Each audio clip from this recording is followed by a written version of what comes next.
राजुरा उपविभागाअंतर्गत येणाऱ्या कोरपणा तालुक्यातील माणिकगड सिमेंट कंपनीच्या माईन्समध्ये कुसुंबी येथील कोलाम व आदिवासीच्या जमिनीचा मोबदला किंवा मोबदला न मिळाल्यास जमिनी परत कराव्यात या मागणीसाठी गेल्या 15 वर्षांपासून या आदिवासींचा लढा प्रशासकीय पातळीवर आणि माणिकगड सिमेंट कंपनीसोबत सुरू आहे। मात्र सतत पाठपुरावा करूनही हा वाद निकाली न निघाल्याने अखेर 5 आदिवासी शेतकऱ्यांनी राजुरा उपविभागीय अधिकारी रवींद्र माने यांचे कार्यालयात विष घेतले। या घटनेमुळे येथे खळबळ उडाली असून राजुरा पोलिसांनी तातडीने घटनास्थळी येऊन 5ही आदिवासी शेतकऱ्यांना तातडीने राजुरा उपजिल्हा रुग्णालयात दाखल केले। या सर्वांची प्रकृती गंभीर झाल्याने या 5ही आदिवासी शेतकऱ्यांना चंद्रपूर जिल्हा रुग्णालयात रेफर करण्यात आले आहे। आज दिनांक 13 एप्रिल 2026 रोजी दुपारी 1:30 वाजता ही घटना घडली।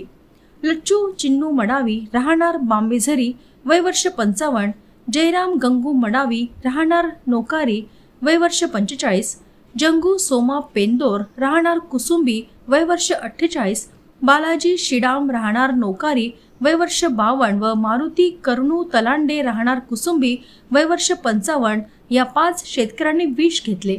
या सर्वांना राजुरा उपजिल्हा रुग्णालयात दाखल करण्यात आले। प्रकृती गंभीर झाल्याने या 5ही आदिवासी शेतकऱ्यांना चंद्रपूर उपजिल्हा रुग्णालयात रेफर करण्यात आले। माणिकगड सिमेंट कंपनी या कंपनीच्या चुनखडी दगडच्या खाणीत कुसुंबी येथील शेतकऱ्यांच्या जमिनी गेल्या आहेत।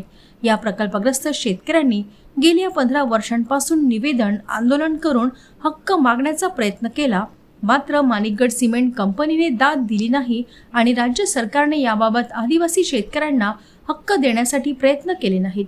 मात्र 10 महिन्यांपूर्वी सर्वे नंबर 44, 45, 46, 47 या जमिनीची मोजणी करण्याचे आदेश उपविभागीय अधिकारी रवींद्र माने यांनी दिले।